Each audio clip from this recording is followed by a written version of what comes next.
Ladies and gentlemen, it's the moment you've been waiting for.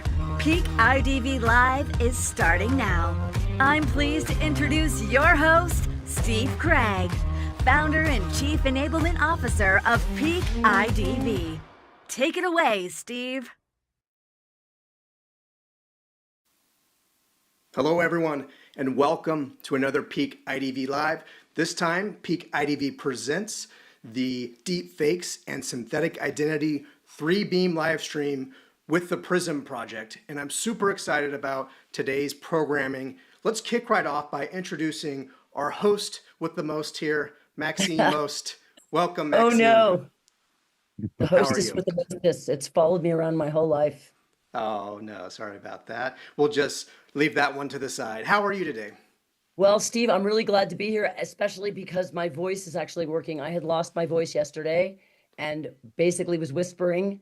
So I have been stocking up on the soup and the lemon juice and hot lemon juice and tea. And so I apologize for the quality of my voice, but at least I can speak and be heard. So I'm excited about that. It's not the normal what in the world of identity voice, but I think it'll work just great for today's stream. Now, there are some housekeeping items I want to get to really quickly, and then I'd love it if you could share Prism context. So let me just set the stage here. First up, for this event, we have a stream partner. The stream partner is going to be the official replay of this event. They're going to broadcast it actually more during European hours. So let me roll that promo for our stream partner. Today's Deepfakes and Synthetic Identity 3-beam livestream is supported by our stream partner, KYC Guide, the leading intelligence hub for KYC technology buying and compliance journalism. Learn more about our stream partner by going to kycaml.guide or scan the QR code on your screen. Now, handing it back to Maxine and Steve. Be sure to check out KYC AML Guide. Let's briefly touch on the panel rules. If you saw the Is DocFeed Dead live stream, it's going to be very similar. First of all, the audience is invited to participate in the comments. So this is a LinkedIn Live. So as you hear things, see things, be sure to put your thoughts into those comments and we'll try our best to interact with those. This is going to be set up in 6 rounds. There's a 30-second intro that each of the panelists will provide. Then we're going to have for each question a 2-minute opener. This is a longer opener for that person to respond to the question and set the stage. Then the other panelists, they can respond to the opener. They can come up with their own response. They'll have 90 seconds to do so. And then after each of the panelists have gone through a round, Maxine's going to choose one of the panelists for a follow-up question. We don't know what the follow-up questions will be, and she's going to have those on the fly. So it should be very, very exciting. So let's get into the context, Maxine. If you can, we want to share why we're doing these 3-beam live streams and how they fit into the broader digital identity ecosystem. Why are we here? So we are here because of the Prism Project and our Prism Identity Landscape. This is the latest one that's coming up for our Deepfake and Synthetic Identity Report, which is why we have our amazing 3 sponsors here today joining us on this 3-beam live stream. And the whole idea is to be looking at this critical issue in digital identity, which is deepfakes and synthetic identity, which is everywhere. Every time you look at a newspaper, every time you listen to a news report. I mean, this is just the constant drumbeat of the fear around deepfake and synthetic identity generated fraud and identity theft. And so with the Prism, of course, what we're doing is trying to look across the ecosystem to look at the different types of players and how they contribute to developing solutions that can be used across public and private sector enterprises. And again, the idea behind this 3-beam live stream is to bring players together from 3 different beams and talk a little bit about what their different perspectives are in terms of how they see these problems and how they develop solutions. And then hopefully talk as well a little bit about why all the different players across the ecosystem have a role to play and how those come together when end users are trying to sort out how to detect and defend against these kind of attacks. And These, for those of you who have been following along with the Prism and the Deepfakes and Synthetic Identity report, we've been doing a lot of promos and previews. These are the sponsors that are participating. And you can see we have folks from across the ecosystem, which is great because it provides a lot of perspective. And then today we have 3 fantastic sponsors that are panelists for this live stream. So we're really excited to have them here and looking forward to having a little lively confrontation, a little different perspectives, and perhaps a little kumbaya even about how these kind of organizations can ultimately work together to solve problems across the industry. Because that's really, at the end of the day, that's what this is about, is delivering solutions for folks across different vertical industries so that they can provide secure, reliable services to their customers. Wonderful. Thank you, Maxine, for that context. I think we're ready to get into introductions. All right, here we go. So let's start with the first one, Priya Latvi of DuckDuckGoose. To get you ready, we're going to do a 30-second shot clock. So please introduce yourself, your company, in the context of the Prism, if you can. Hello, everyone. It's a pleasure to be here in this webinar today with all of you. My name is Priya, and I'm one of the co-founders of DuckDuckGoose, as introduced by Steve. And DuckDuckGoose is all about making sure that we have a digital environment where we still can believe what we perceive. And to that end, we make generalizable but also explainable AI technologies to uncover deepfakes and synthetic media. And these tools can be integrated into any existing solution, any existing flow, without having to replace or interrupt anything at the flow, and also without having the end users to do anything extra in terms of frictionless, to make sure that we can still believe what we perceive and see. Excellent. Thank you, Priya. Watch the shot clock. 30 seconds. We're going to take a big hook and pull you off. We're going to have our deep-faked hook that removes... The shot clock has been showing. Yeah, well, let's get into our next one. It's Mr. Blair Cohen of AuthenticID. Blair, you have 30 seconds to set the context. I can't see the shot clock, so hopefully it won't go over. Give me the hook, Maxine. So Blair Cohen, I'm the founder, president here at AuthenticID. And where AuthenticID fits into this Beam and Prism report is we focus on forensically analyzing government-issued identity documents and making sure that the person that's offering that document is the person depicted on the headshot of the identity document, and that they're alive and not a deep fake. They're really alive and naturally captured in the moment. Done. Done. Thank you. Thank you. And our third panelist, Tobin Broadfoot of Keyless. Tobin, you're up. Hopefully you can see the clock, and let's go. I can see the clock. You took 3 of my seconds, though. All right, we'll give them back. You can run over. Claiming your time. I'm the product director at Keyless. We provide 100% privacy preserving facial biometric authentication. You had us in the passwordless authentication category, Maxine. I think that works really well. It's secure, it's 100% privacy preserving, as I said, and it's super easy for customers to use and users to use. So 300 milliseconds for double factor authentication in a single glance. That's it. Wonderful. Well, here we are. We have our group, and we'll be a little bit liberal with the shot clock because sometimes it does jump, and then I'm saying things and Maxine is saying things. So we just want to keep the timing and the pacing. But this is our all-star panel.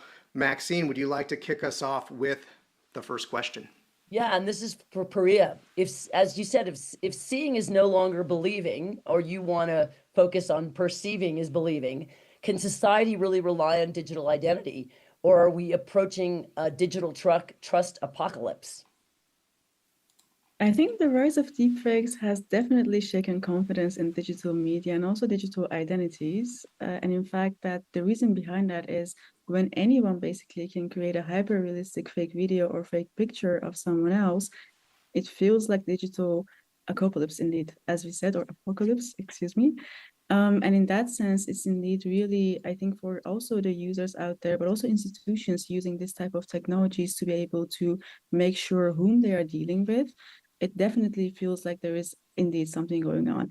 I was having a conversation with my co-founder lately, and he asked me this question, which was really also mind-blowing and thought-provoking to myself even. he was like, Maria, we present our faces nowadays everywhere, like in this webinar or on social media, in news articles. And in that sense, since everyone can just, get this picture out of us and make a deep fake, do you then think that the face that you have in that sense only belongs to you? And I was like, wow, this is indeed the mindset that we should have, because I really believe that there is indeed a need for having different approaches. So there is indeed deepfake going on. We have generative AI coming up, but also, of course, digital services with digital identities, which we can keep using if we evolve our own approach. And for example, in that sense, DuckDuckGoose comes up with technologies that are capable of detecting deepfakes in real time, as I said, without causing any friction. And that means that as soon as there's a new threat, we also need to, of course, change our approach to make sure that we can still make use of the things that are beneficial for us. The same goes for every type of other technology out there with emails, for example. Anyone can also, if they are capable enough and if they have the right methods, they can break into our emails and just read them. Also with paper letters, let's say someone else can open your letter to someone else and just start reading it. And that doesn't kind of need to stop us from using emails or letters that we send to others.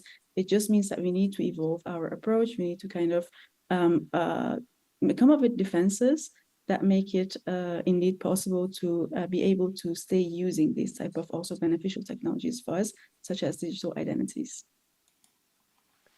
Thanks, Excellent. Priya. Blair, you wanna jump in on this? Are we approaching a digital trust apocalypse, a digital identity apocalypse? If you were to ask me that question 3 months ago, I would say yes, we are approaching a digital trust apocalypse. But what I'd say today is it's already here. The tools that I saw 3 months ago, you used to be able to beat those things on video. You could have somebody hold their hand up to their face and these occlusions would appear. There were all kinds of artifacts that you used to be able to see.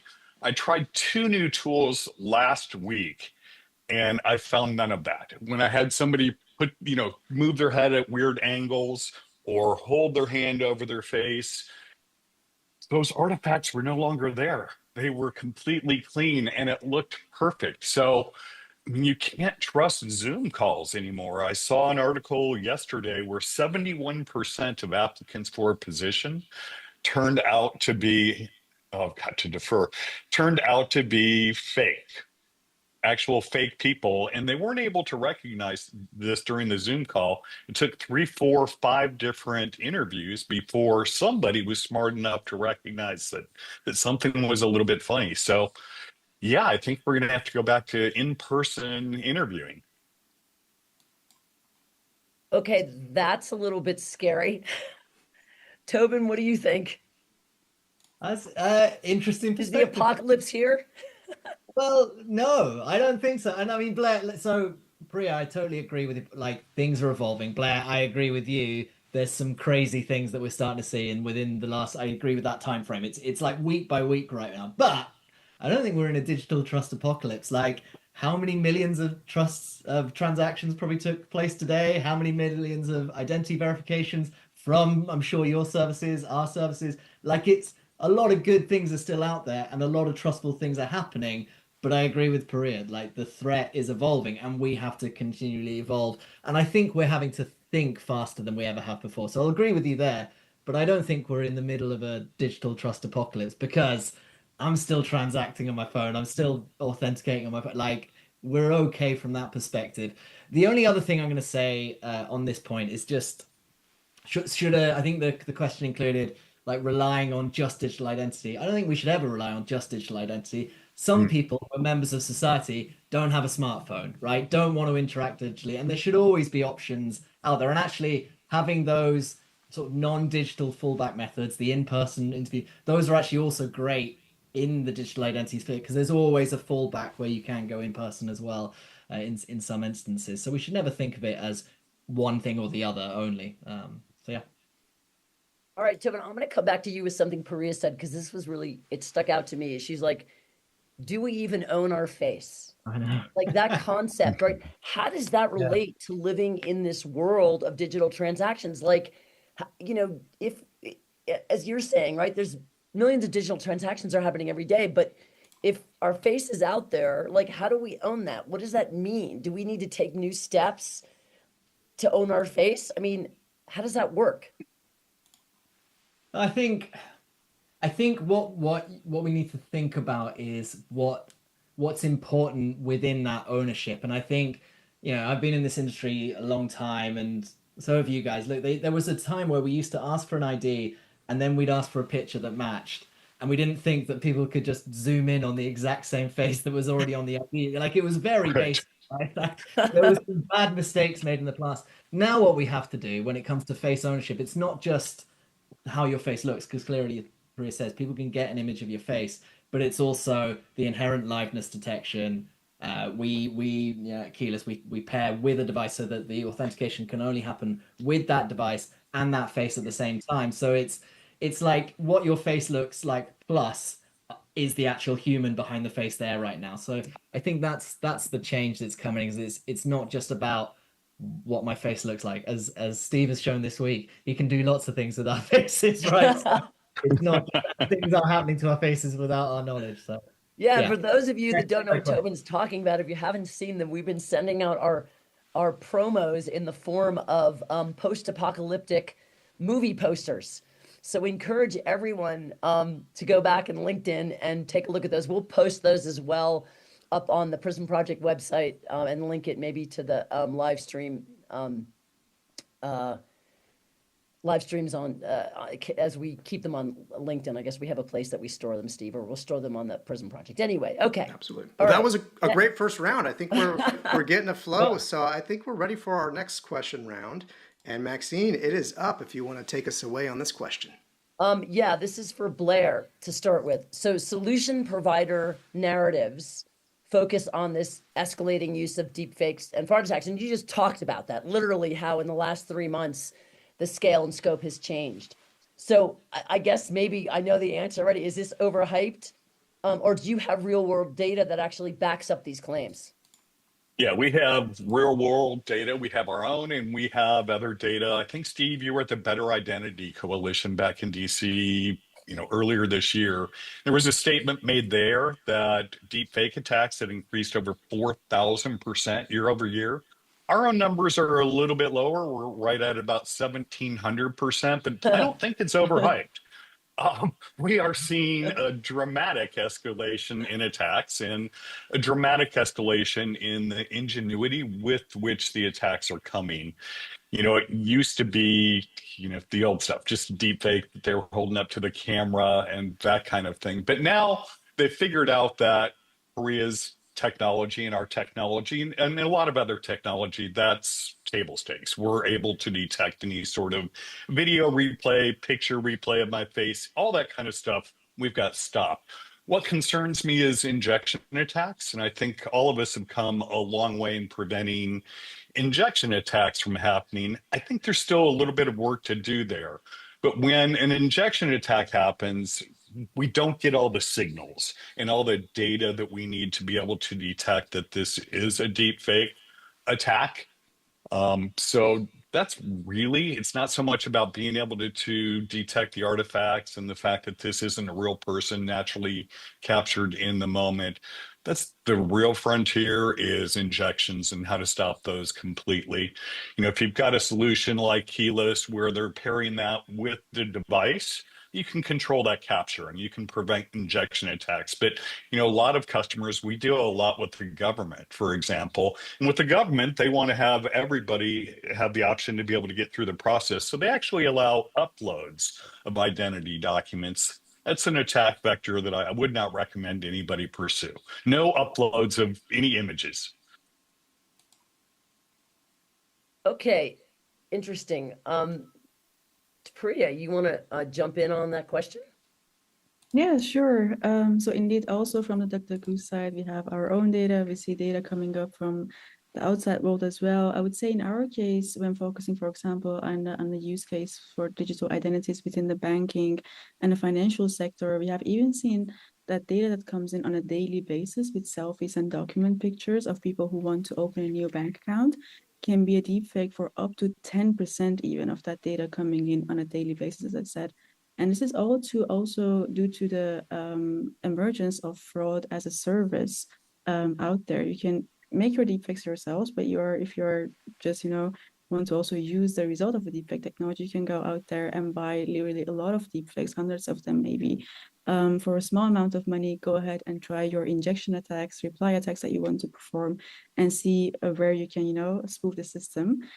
Also, as we have seen, so it's not only about the increase of the usage of deepfakes, but also about real life and actual financial impact. There was a research that I had seen lately on a website, I think it was called FinTech Boost Up. And there was a research that was basically focusing on UK, saying that institutions in the UK have seen actual financial loss.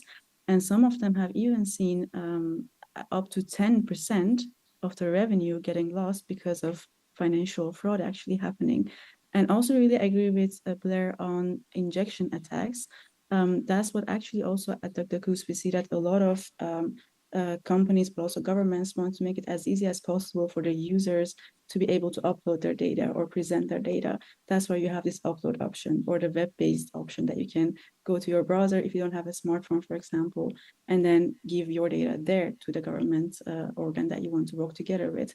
And that all makes it easier indeed to inject deepfakes, unless you have a specific tool in place that is, regardless the method of attack, looks at the image and the video itself to be able to analyze and find the fraudulent deepfakes in that case.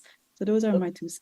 Okay, thanks, Priya. Tobin, went over a little bit, but I'm trying to be nice. Okay.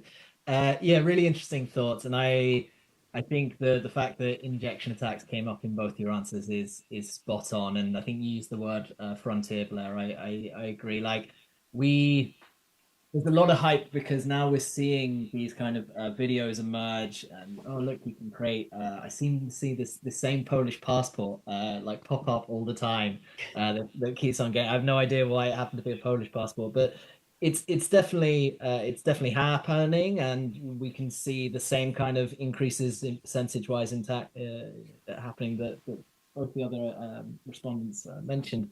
I think like the key thing, like I say, is that frontier. It's when you see these videos, you've got to think, right, how are they actually going to make it into whatever the authentication system is or the verification system is? And that is maybe like we call it the battle line as well. Like, what are the defenses there to stop that happening? How do you stop it happening at scale as well?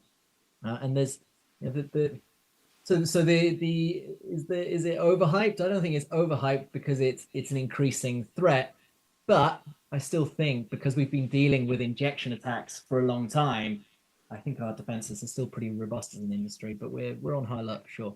Yeah. So I want to go through for each of you now, because I have a question that I'm really curious, and just a quick answer. You're all kind of quoting stats like, okay, is it 1,700 times or 4,000 times? I don't know. Both numbers seem really bad to me. However large that increase is.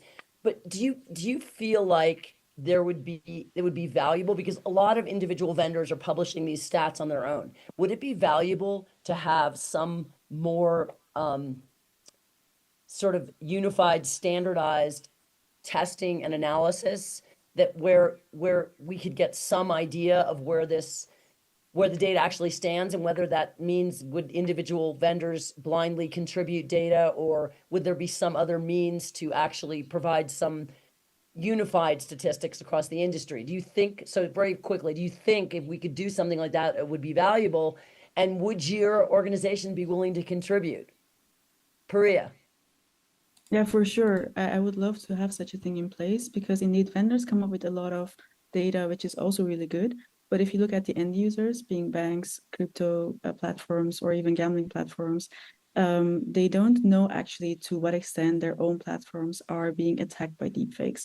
A lot of them that at least we talk to have a knowledge gap in that sense. And I would say having something centralized with a lot of different parties, also governments, individuals, companies involved, would help a lot in making a better quantification of the problem itself. And then I think we are only able to come up with the better and the best solutions out there. Blair? Yeah, I think it'd be awesome. It's a bit challenging. I think you'd almost have to do it by use case versus by company. So, for example, we work with government, and I just mentioned government allows uploads of identity documents. We're going to see more deep fakes in that channel. Financial institutions, the banks that we work with, they're willing to use our capture, where we can control injection attacks, we can control the deep fakes and apply, deep fake generators on the back end, or not generators, but detectors on the back end that examine every single image that comes in. So by use case or by vertical, I think we could come up with something like that. And I think it would be amazing. By company, it'd be tough for Authentic ID. Right. Tobin? Yeah, I think there's a good spirit of collaboration across. We're seeing it here in some vendors, but even when you've got people in the same segments, I think people are willing to share data. I totally agree with Blair. Like it's the devil's in the detail, and like Right.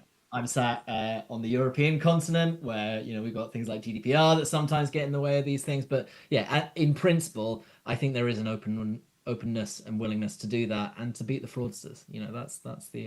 That should be the aim of all of us. So yeah. Yes. Cool. I'm a big, obviously, believer in industry collaboration, right? That's why I'm here. Okay. The next question goes to Tobin, right? That's where we are. Yes. Tobin's up next for the opening. Tobin's up next. Wait, I need that question back, Steve. You took it down too quickly. Okay.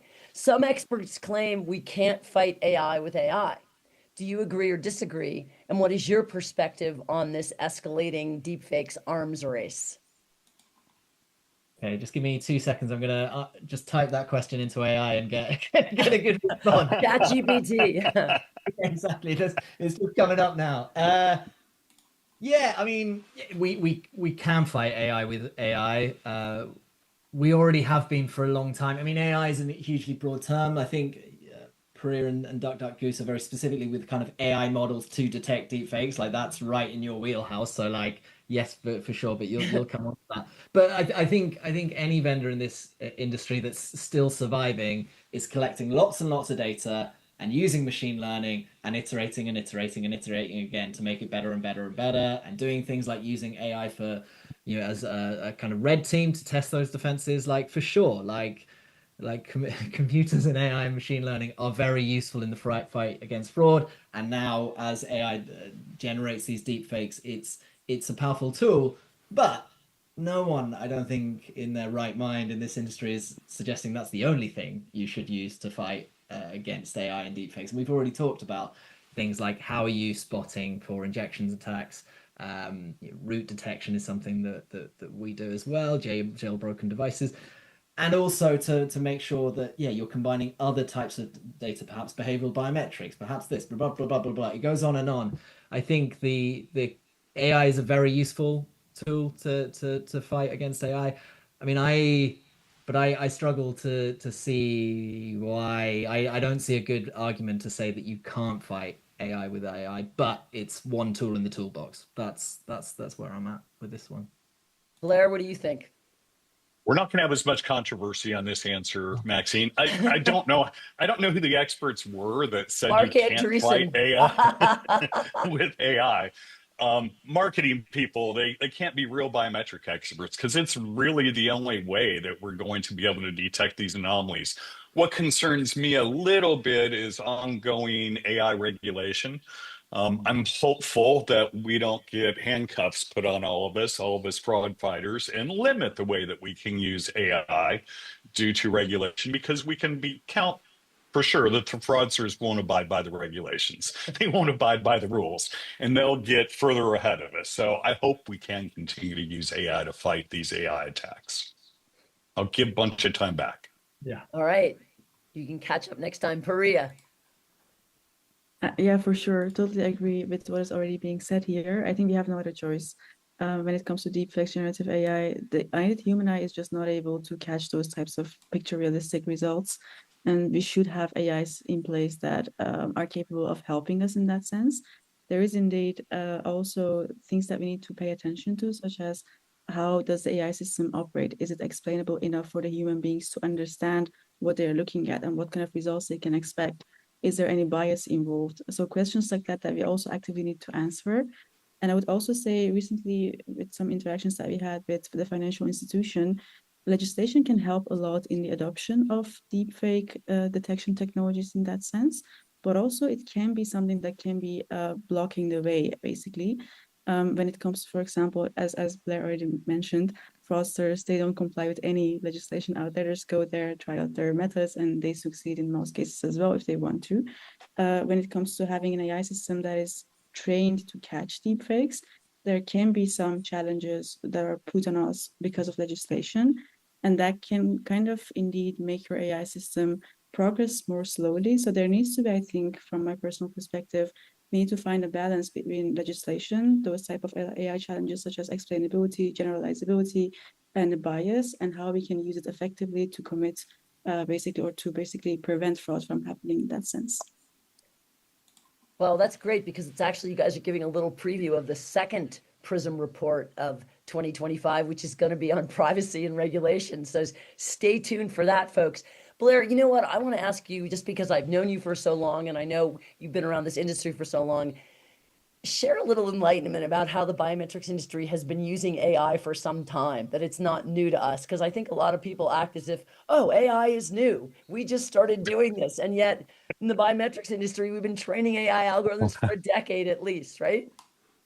Yeah, and honestly, I'm not the scientist that created those algorithms, Maxine, but as you said, you know, we've switched the old, I've been around the facial recognition matching business for 25 years, and the methods have absolutely changed. We're now using machine learning, computer vision, and AI to train our models to get better and better and better.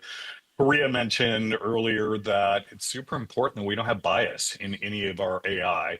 So that is what I'm seeing a big challenge is explaining how we use these tools and how, you know, the model governance, the model risk governance hurdles are getting much higher and much more difficult to pass through in a big financial institution. So, but yes, we have been using AI to train our face models for a long time, and we've seen the benefits of this, Maxine. I mean, it used to be that for, you know, various different skin tones or ages and genders, there was big error rates. Now the demographic differential on all the different algorithms, the top 20, is really minimal. It doesn't really exist. Yeah, this is not new for those of us in biometrics who've been around for a while. Okay, great. All right, now we're on to the next question. And I think, am I back to Perea now, Steve? We're actually going to change up the openers. Oh, we're going to change up? Yeah, we're going to go to Blair as the opener Okay, of this question. Blair. See, Steve is keeping me on track, which is awesome. Okay, and this kind of relates to what we were just talking about. So data breaches combined with these large language models supercharge fraud. Do deepfake enabled synthetic identity attacks make traditional document and selfie verification unreliable? Ooh, this is kind of bringing us a little bit back to the DocV argument. So here we go, Blair.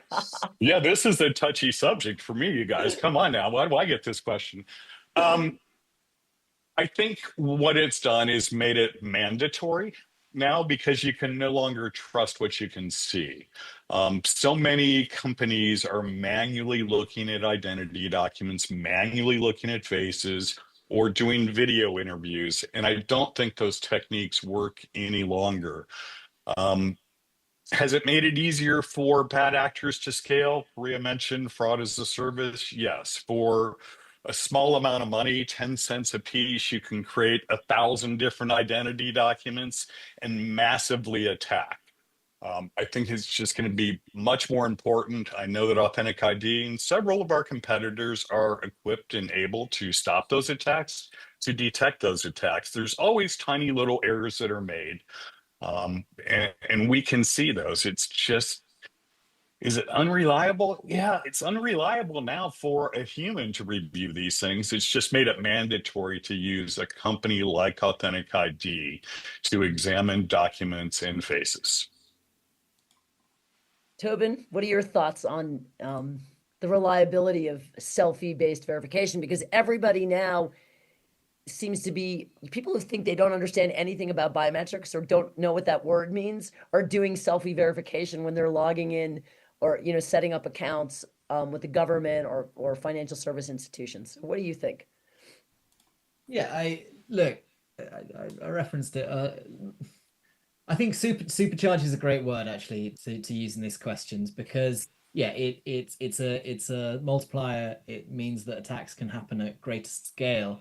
What I think it's doing is it's kind of sorting the wheat from the chaff. So like if you had a very bad process in place, you're going to be targeted at scale now. So it's making the bad processes very, very bad and very, very weak. You know, I think I mentioned layers before. If fraudsters find a way between weak layers, they can then attack at scale and they can open up those gaps and go at them hard. And that's so you've got to be on your toes for that.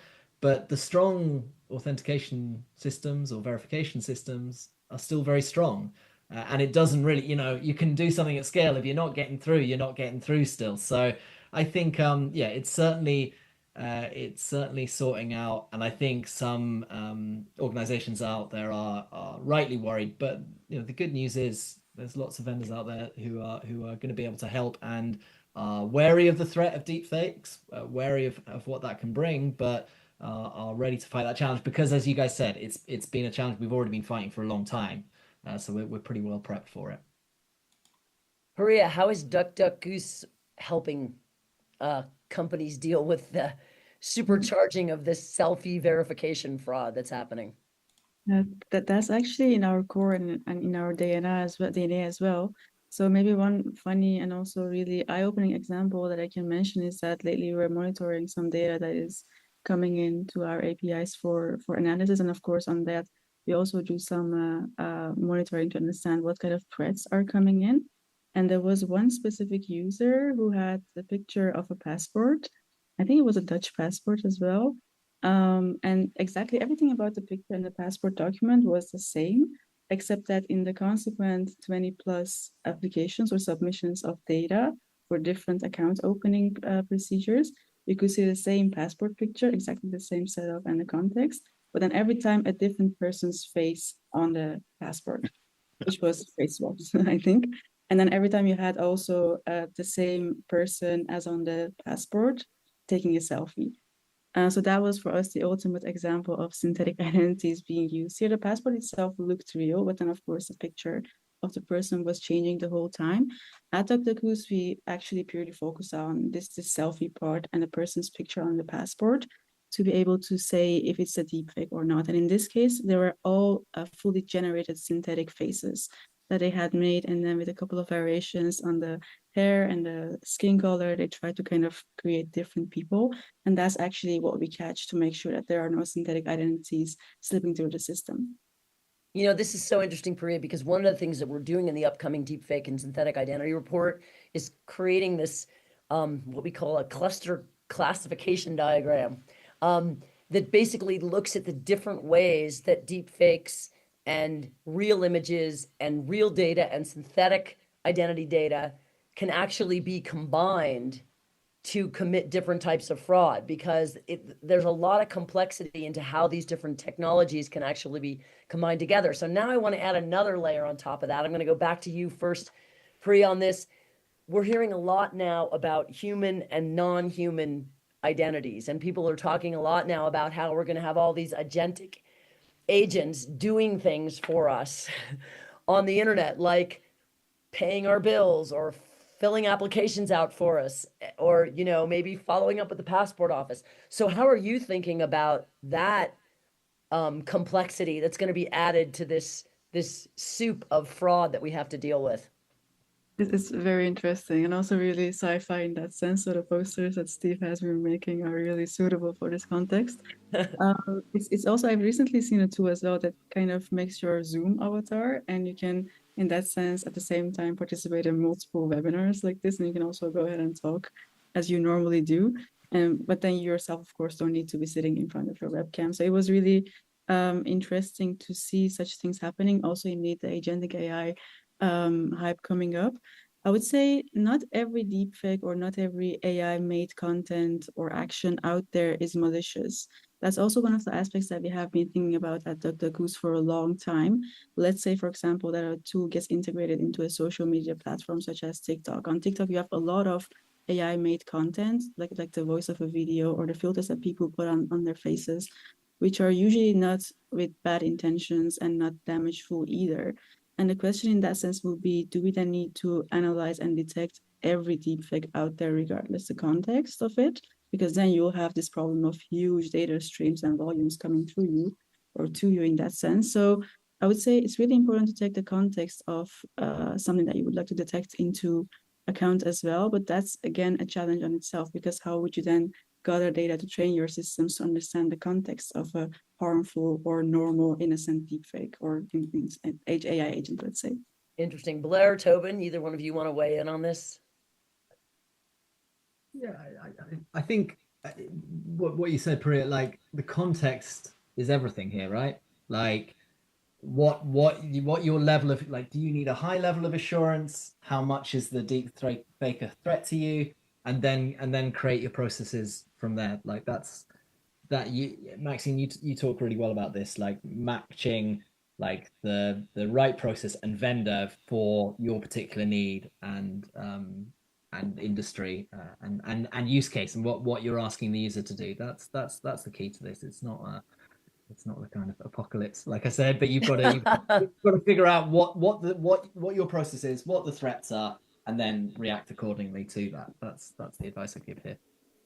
I would imagine you're going to be able to authenticate using cryptography that this agent actually has been given the rights by Steve to pull off this, book all my reservations for this Valentine's Day next year. I want you to book my hotel, book my food reservations, and do all that.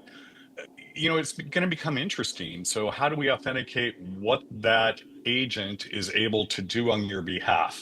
How is that going to be proven? I think we can prove that the agent is real and not a deepfake using cryptography, but how do we prove what their entitlements are, what they're authorized to do? That's going to be interesting in how all that evolves. Right now, I will say that this is all fairly new, using agents, and kind of like when new IDs get issued from a state, we don't start to see fakes of that newly issued identity document for several months after they come out. So I'm not that concerned about it today, but it is a problem that we need to get our arms around and start thinking about how we solve it tomorrow. Yeah, I think this is going to be an ongoing conversation, as you said, Blair. We'll see. Like, we don't know yet what the attacks are going to look like or what the maliciousness is going to look like. And I think Paria's point too, that how do you start rethinking about deep fakes or synthetic identity in terms of, oh, these are useful, confirmed, valid actions that are being taken and have been approved by the person ultimately who has the ownership for those actions. So I think it's going to be just more fun and more job security for all of us in the identity space. Okay, this one is for Tobin now, and I think that this to me is this is something that's near and dear to my heart because I've been talking about this for eons. Buyers, governments, institutions are concerned about how we store documents, biometrics, and personal information, PII. How does your company address these kind of concerns with this data storage while combating all these different types of attacks? Yeah, thanks for the question. Very dear to our heart at Keyless as well. We're 100% privacy preserving. What does that mean? It means we don't store any biometric data anywhere, and that biometric data can never be accessed by Keyless or even the buyers who purchase our products. There's like quite a long, boring, techie answer to like how we go about that, and I don't think now's like the place to get into it. But obviously, reach out if you do want to get into like how we go about that. But why is it important? Well, because like you say, buyers think it's important, but as a citizen, I also like really value that my biometric templates aren't kind of floating around everywhere. Look, it's as far as we're concerned, it's a solved problem, and you shouldn't need to do this anymore.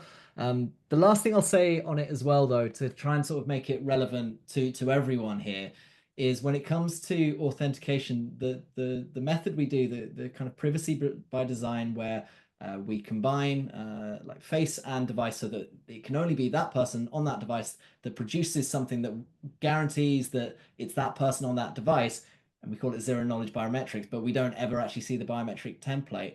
What's great is that by making it 100% privacy preserving, we've also, in that act, made it super easy for the user as well. So I really love solutions. Keyless is one of them, where it's like privacy preserving, but it also makes it better for the user as well. Like our founder and CTO has a great line where when things are hard to use, they become less secure. And like passwords is the ultimate example of this, right? It's like a pain for people to think up new complicated passwords every time.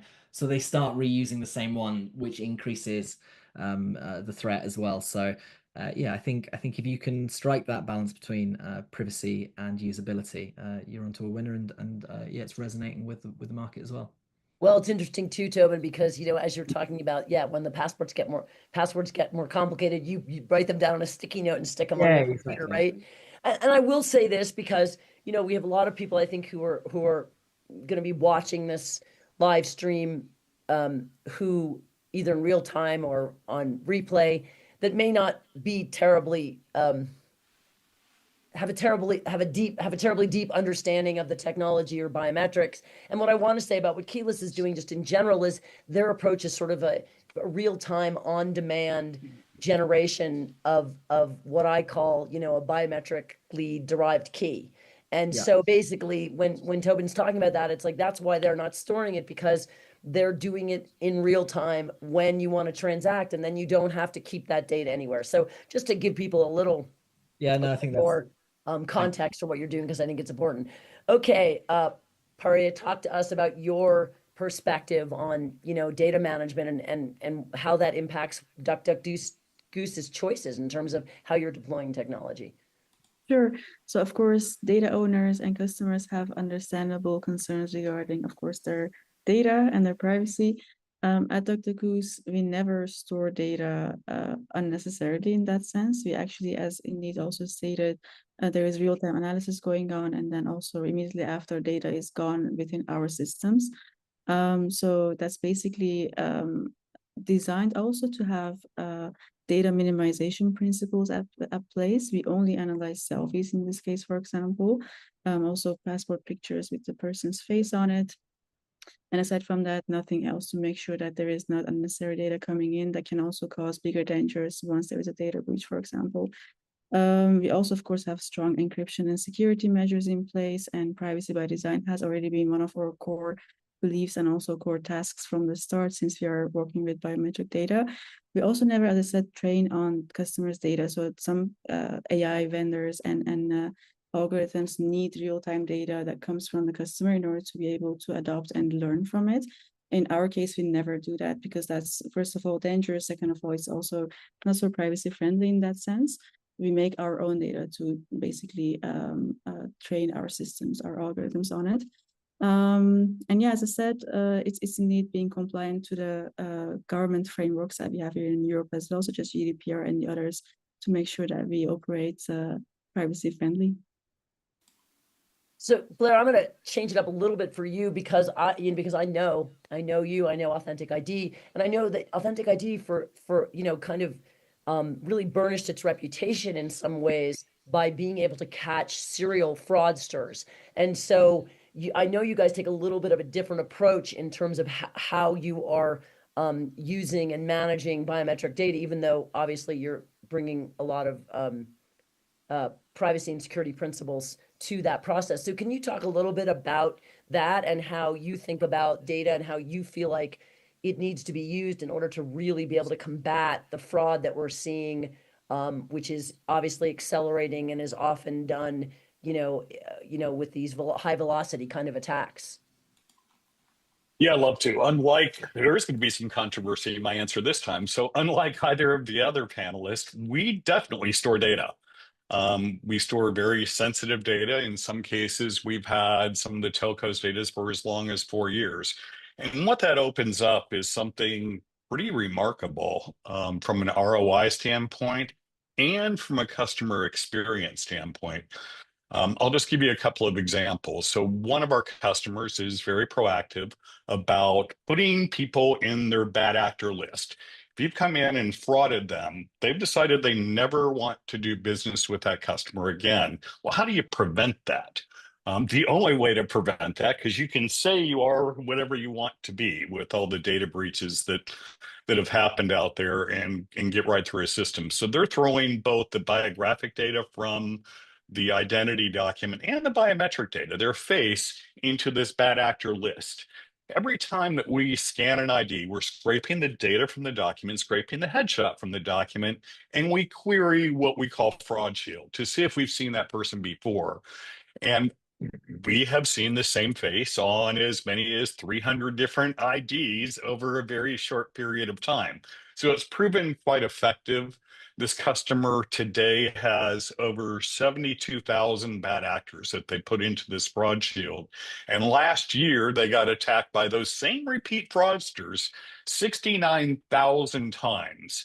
We know exactly what the fraud loss per incident is. So the bottom line is that product alone saved this telco $73 million, north of $73 million just with that one solution. And what it also does from a user experience standpoint is create something pretty magical. It's called the bottom of the lake problem. Let's say you're out on a canoe and you've got your wallet with you, you've got your phone with you, the canoe tips. Your wallet and your phone are at the bottom of the lake. What do you do? I need a phone. I need a phone now. I can't go 3 hours without a phone, let alone go to a DMV and wait 3 weeks to get a new identity document issued. With this telco today, because we're storing this data, you're able to walk in and say, hey, I'm Maxine. Here's my phone number. Take a picture of me. They'll confirm that you're Maxine and hand you a phone immediately. It's magic. So there are pros. Okay, great. So now we're coming up with our last question, and this is intended to be a bit of a kind of summary question for each of you. We'll start with Priya. What advice do you have for public and private sector leaders that are looking for cybersecurity, looking at cybersecurity and fraud risk in their organizations? How should they be addressing this problem going forward? So we started DuckDuckGoose approximately 5 years ago, and back then we were one of the first companies and groups out there who came and said, hey, everyone, please be careful of deepfakes and generative AI because it's coming for us. And back then, if I would go back in time, we had to explain to literally everyone why they should be afraid and what the concerns are that we are seeing with this type of new technology coming up. Right now, there is a lot more awareness, which is a really good thing. And also, I would say, to summarize, it's really important for cybersecurity in general, but also for deepfakes and deepfake attacks, that we together monitor what's happening and just analyze and make observations of the behavior of, for example, fraudsters in that sense, on how they are leveraging this new technology to commit fraud and also commit other malicious activities with it. And that is right now, as we also briefly touched upon at the start, is really missing. As Blair said, per industry, per vertical, and per sector that if you look at, there are numbers from the vendor side, but if you look at the industries themselves, there's still a lot unknown in our experience. And once you don't know what kind of problem you're dealing with, it's already really difficult to come up with a solution for it. So my message in this sense will be, it's better if legislation, also governments, so public and private sector together, work on frameworks, standards, but also in a fast way, because sometimes those things can also take a long time. Well, as we said, fraudsters are not waiting for anything or anyone. So in a fast, but also really clever way to come up with frameworks and standards that make us, first of all, able to identify what the problem actually is with the actual scope of it, and then work together by multi-layering solutions to basically be able to defend ourselves against this type of new crime emerging. Tobin, what are your thoughts? What do organizations need to be thinking about? How do they need to be addressing the situation now? Yeah, I think and slightly pick up again on what Blair was saying earlier. Like, it's all about in GDPR we have this these terms around like appropriate and justifiable, right? Like, what's the appropriate amount of data to be sharing, to be using, to be viewing, for that use case. And there are use cases where I think they can be 100% privacy preserving. There are use cases, and I've been on the other side of the buyer side there, Blair, and I've seen examples like you're talking about where being able to share bad actor lists can be very valuable. So like make sure you've really questioned and hammered out what is justifiable and appropriate in terms of privacy preserving.